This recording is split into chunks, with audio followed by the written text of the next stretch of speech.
ഞാൻ വോട്ട് ചെയ്യാത്തത് വലിയ എന്തോ ഒരു അവാർഡ് വാങ്ങിച്ച ഫീലായിട്ട് നടക്കുന്ന കുറെ ആൾക്കാരുണ്ട്. സീരിയസ്ലി ഈ ഭൂലോകത്തെ ഏറ്റവും വലിയ മണ്ടന്മാരാണത്. കഴിഞ്ഞ ദിവസം പറഞ്ഞ പോലെ തന്നെ ഒന്നേ പറയാനുള്ളൂ, നാളെയാണ് ഇലക്ഷൻ. പലരും ഇപ്പോഴും വിചാരിക്കുന്നുണ്ട് നമ്മൾ വോട്ട് ചെയ്തിട്ട് ഒരു കാര്യമില്ല, അതുപോലെ തന്നെ ആര് വന്നാലും ഒരു കാര്യമില്ല എന്നുള്ള രീതിയിൽ. പക്ഷെ നാട്ടിൽ അല്ലെങ്കിൽ നമ്മുടെ ഈ ജനാധിപത്യ രാജ്യത്ത് എന്തെങ്കിലും മാറ്റം കൊണ്ടുവരണമെങ്കിൽ ഇവിടെ ഒരു രാഷ്ട്രീയ പാർട്ടി വേണം.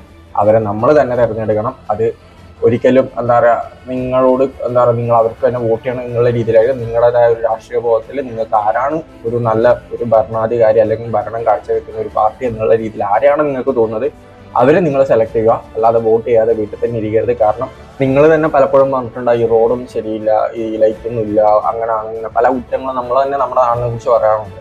സോ ആ മാറ്റങ്ങളൊക്കെ വരണമെങ്കിൽ അല്ലെങ്കിൽ ഇതൊക്കെ ശരിയാവണമെങ്കിൽ നമ്മൾ തന്നെ ഒരാളെ വോട്ട് ചെയ്ത് ജയിപ്പിക്കാനിടേ, അല്ലാതെ വേറെ ഒരു ഓപ്ഷനും നമുക്കില്ല. സോ മസ്റ്റായിട്ട് വോട്ട് ചെയ്യുക എന്ന് മാത്രമേ ഉള്ളൂ. അല്ലെങ്കിൽ നമുക്ക് ഇങ്ങനെ വീണ്ടും വീട്ടിൽ തന്നെ ഇരുന്ന് വീണ്ടും ഇങ്ങനെ കുറ്റങ്ങൾ പറയാം എന്നല്ലാതെ വേറെ ഒന്നും നടക്കാൻ പോകുന്നില്ല.